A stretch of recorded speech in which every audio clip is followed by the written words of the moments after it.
వారిది కర్ణాటక రాష్ట్రం శివమొగ్గ డిస్ట్రిక్ట్ గుడిచేడు అనే చిన్న పల్లెటూరులో జన్మించారు. తల్లిదండ్రులు సుమతీదేవి, నిర్మలా శక్తి. అమ్మవారు ఈరశైవ లింగైక క్యాస్ట్. కర్ణాటకలో 90% శివుడిని పూజిస్తారు. కర్ణాటకలో శివుడిని చెన్నమల్లికార్జున అని పిలుస్తారు. ఆ తల్లి ఫస్ట్ నుంచి కూడా శివపతి తపోహర్రాలు. ఆ తల్లి తన ఆరాధ్యమైన శివీశ్వరూపాన్ని చూసి చేసుకుంటే శివుడినే పెళ్లి చేసుకోవాలని ఆశపడుతుంది అమ్మవారు.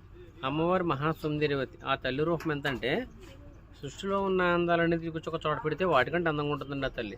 కానీ ఆ తల్లి ఏనాడు తన బాహ్య శరీరాన్ని చూసి మోజుపడలేదు. తన ఆరాధ్యమైన శివ కోసమే తపస్సు చేసేది. అలా తపస్సు చేస్తుంటే కర్ణాటక రాజు కౌశికుడు జైన మతస్థుడు అమ్మవారి కందాన్ని, అమ్మవారి గుణాన్ని చూసి పెళ్లి చేసుకుంటే పాసుపడతారండి. మంత్రి గారి చేత అక్క మహాదేవి తల్లిదండ్రులు కౌరు పంపిస్తారు రాజుగారు. ఏమని, రాజుగారు మీ అమ్మాయిని వివాహం చేసుకుంటానంటున్నారు, ఒప్పుకొని పక్షంలో మీరు జీవించుకైది చేయాలని చెప్పి. తల్లిదండ్రులకి విషయం తెలియగానే బాధపడతారండి. ఎందుకంటే ఈ తల్లి చేసుకుంటే శివుడినే పెళ్లి చేసుకోవాలనుకుంది. అమ్మవారికి కూడా విషయం తెలుస్తుందనమాట. నాకు జన్మనిచ్చిన తల్లిదండ్రులకి ఎంత ప్రాబ్లమా, రాజుగారి వివాహానికి ఒప్పుకొని పక్షంలో నా తల్లిదండ్రులు జీవించుకైది చేయాలని చెప్పి నేరుగా రాజుగారి దగ్గర బయలుదేరుతుంది అమ్మవారు. 3 కండిషన్లు పెడుతుందండి రాజుగారికి. మొదటిది ఏంటంటే మత మార్పిడి. మీ జైన మతస్థులు చేరేసారు ఇంకేం మతంలోకి మారాలని చెప్తుంది. ఎందుకంటే అప్పట్లో చింతూ చూసేవారని జైన మతస్థులు. రాజుగారి దాన్ని గోగా చెప్తారు. రెండోది, మీ దగ్గర ఉన్న డబ్బు, సిరి సంపదలు ఇక్కడ ఉన్న పేద ప్రజలకనే దాన ధర్మం చేస్తాను, ఎంత చేస్తానో మీరు అబ్జెక్షన్ పెట్టకూడదు, దానికి కూడా ఓకే చెప్తారండి. మూడోది, మీరున్న పూజా మందిరంలోనే కొన్ని రోజుల పాటు నేను తపస్సు చేస్తాను, తపస్సులో ఉండగా మీరు టచ్ చేయరాదు, దానికి కూడా ఓకే చెప్తారు. ఎందుకంటే ఈ రాజ్యానికి కాబోయే రాజుని కదా, ఏదో వారం 10 రోజులు తపస్సు చేసి పెట్టుకోవచ్చు, తర్వాత వివాహం చేసుకుందామని. ఆ తల్లిదండ్రుల శిబిరాన్ని ఏర్పాటు చేసుకుని ఒక శివలింగం చేతితో పట్టుకుంటే ఓం నమస్సు అంటే తపస్సు చేస్తుంది. రోజులు వారాలు 2 సంవత్సరాలు గడిచిన ఓం నమస్సు అనే మంత్రం తప్ప రాజుగారు 2 కేకలు పెట్టినా ఆవిడకి వినపడదండి. రాజుగారు అంటారనమాట, ఏదో వారం 10 రోజులు తపస్సు చేస్తాను అనుకున్న 2 రోజులు అయితే అలాగా నా వయసు నేమన్నా మొత్తం తరిగిపోతుందని చెప్పి కామద్రేమ పూలేక శిబిరులు ఆ దేశంలో ఉన్నవాడిని ఆలంగా కోలుగుంచుకుపోతారనమాట. ఆ తల్లి ఒకటే చెప్తుంది, రాజా ఎన్నాళ్ళు నీరు లేదు, ఆహారం లేదు, నిద్ర లేదు, నాలో ఉన్న విషయాన్ని గ్రహించాలనుకున్నాను కానీ కేవలం కామం వంచితో దుష్టమైన శరీరాన్ని చూసి మీరు నన్ను ఊహించారు. మీకు కావాల్సింది నా బాహ్య శరీరం అని చెప్పి ఒంటి మీద ఉన్న వస్త్రాలు తీసి రాజుగారి ముఖాన్ని చూడదు, ఇంకొక మారిపోతుంది అనమాట. అప్పుడు శిరోజాలే వస్త్రాలుగా ఏర్పరచుకుంటాను పరమభక్తులు. ఆ టైంలో ఆ తల్లి రాజుగారికి ఎలా దర్శిస్తుందంటే వాళ్ళ జైన తీర్థం గురు దిగంబరంగా దర్శిస్తుంది అనమాట. రాజుగారికి జ్ఞానం నైవేద్యం అనమాట. అమ్మవారు కాళ్ళ మీద పడి తప్పు అయిపోయిందమ్మా, నన్ను క్షమించు, ఏదో కామద్రియంతో ప్రవర్తించాను, నువ్వు అడిగిని అని చేసి ఇప్పుడున్న ప్రజల్ని రాజ్యాన్ని ఏ లోటు లేకుండా సుఖ సంపదలుగా చూసుకోమని చెప్పుతా లేకుండా కర్ణాటక రాష్ట్రం కళ్యాణ నగరి అనువు మండలం బయలుదేరుతున్న గురువుగారి దగ్గర ఉపదేశం తీసుకోవడం కోసం. గురువుగారు సభలో ప్రవేశపెడతారు అమ్మవారిని. గురువుగారు ఏమంటారంటే, పరిపూర్ణ నెవనంలో ఉన్నా కదమ్మా, ఇంతమంది భక్తులు నేను చూస్తున్నాను, నాకు ఇబ్బందిగా లేదని. ఎందుకంటే తెలిసి తిరోజాలే ఒళ్ళంతా కప్పుకునేట వల్ల. ఆ తల్లి గురువుగారు సమాధానం ఏం చెప్తుందంటే, నా మనసు నా శరీరం మొత్తం శివీకి అర్పించానయ్యా, ఎవరో చూస్తారో చేస్తారంటే గురువుగారికి బదులిస్తుందని. గురువుగారు అలా ఇబ్బందికరంగా ఎందుకు అడిగారంటే, అక్కడ ఉన్న భక్తులకి మొక్క భక్తి గుణాలు తెలియడం కోసం తప్ప ఇంటికి ఇంకిపరచడం కోసం కాదు.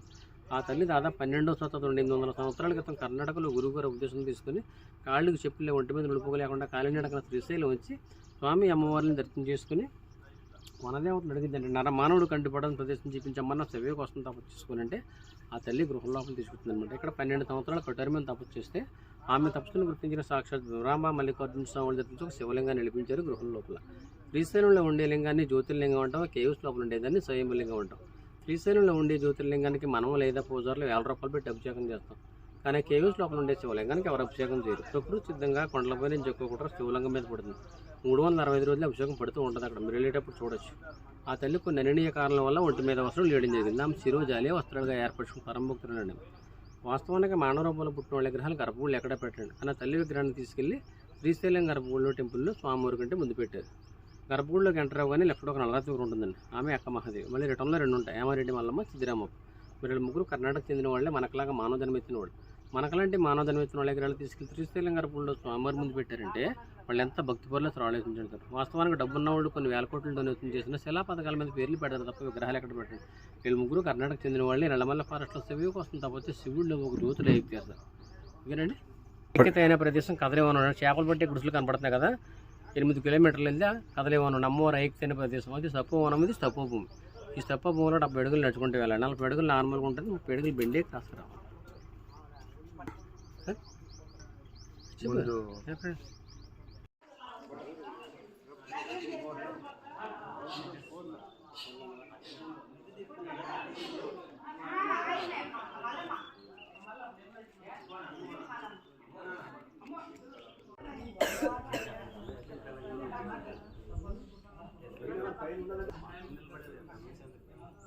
శివ అంతే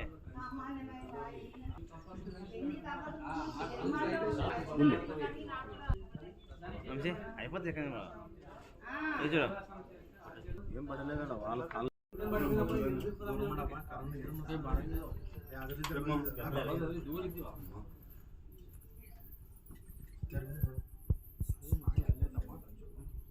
పిల్లలు సాకుంటారు ముందరికి ఎట్లా భయం అట్లే కిదాలి కదా వాళ్ళకి మెత్తైన వాళ్ళకి వయసైన వాళ్ళు ఇంకా ఇబ్బంది ఎక్కి కూడా వెళ్ళదు దాంట్లో దూరే గొంగ కూడా అయిపోయిన బాగా టీ కొట్టినప్పుడే కదా టైట్ అది పోయి ఇట్లా టర్న్ అవుతాం కదా అది గాలి బంద్ అవుతుంది ఏం లేదా ఆ చైన్ నిలబడి క్లాత్ అవుతాం కదా మా ముచ్చుతున్నది కాదు అది నేను చెప్పు మనం అలా అయిపోయింది అలానే ఈ టర్న్ శివాలు ఏమన్నా ఉండవా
వంగిన తర్వాత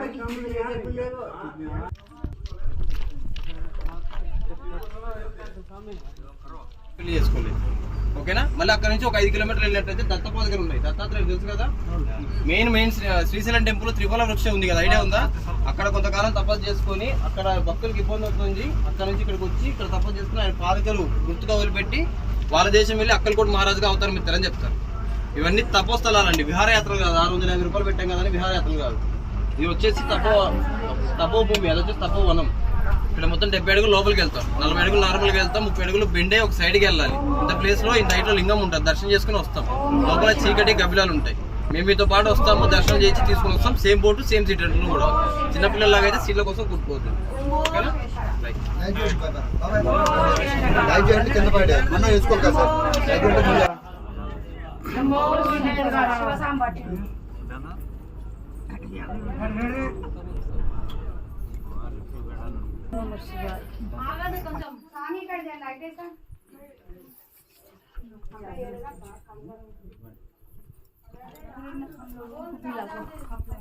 लाइट लगाओ ना मैं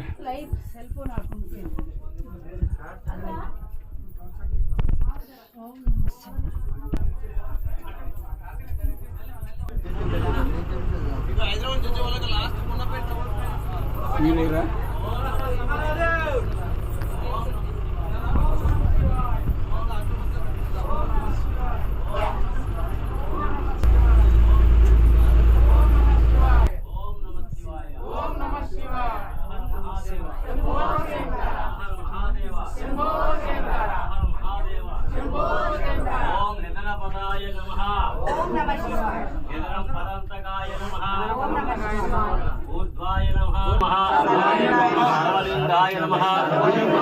शिवाय नमः,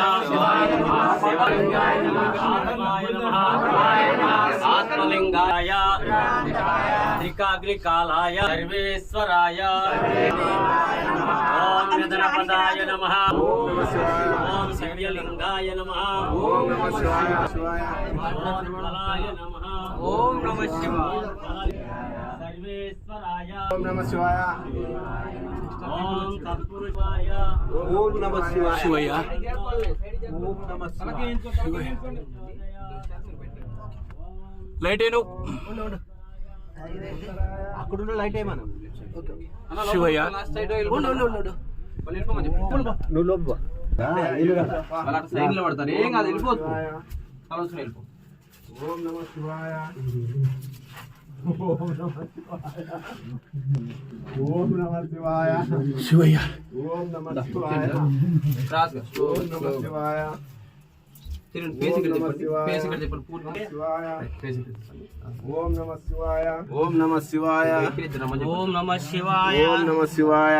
ఓం నమ శివాయ. ఓం నమ శివాయ. ఓం నమ శివాయ.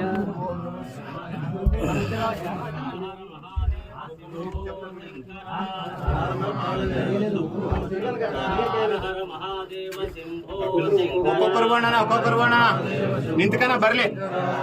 మహాదేవ శంభో శంకర. ఓం నమ శివాయ. ఓం నమ శివాయ. ఓం శివాయ. ఓం నమ శివాయ. ఓం నమ శివాయ. ఓం ఇంతసేపు నిలబెట్టద్దు. దర్శనం బాగానే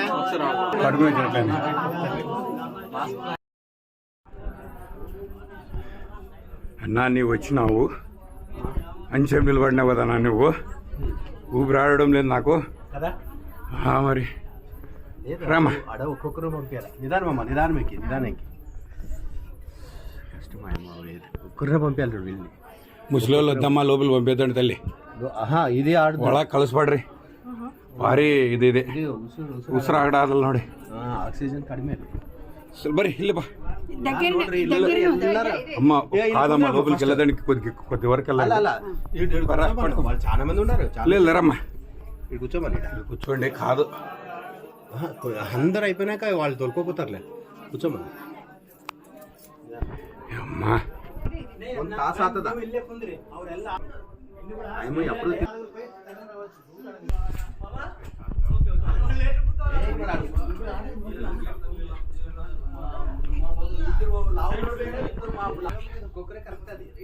ఆడే అది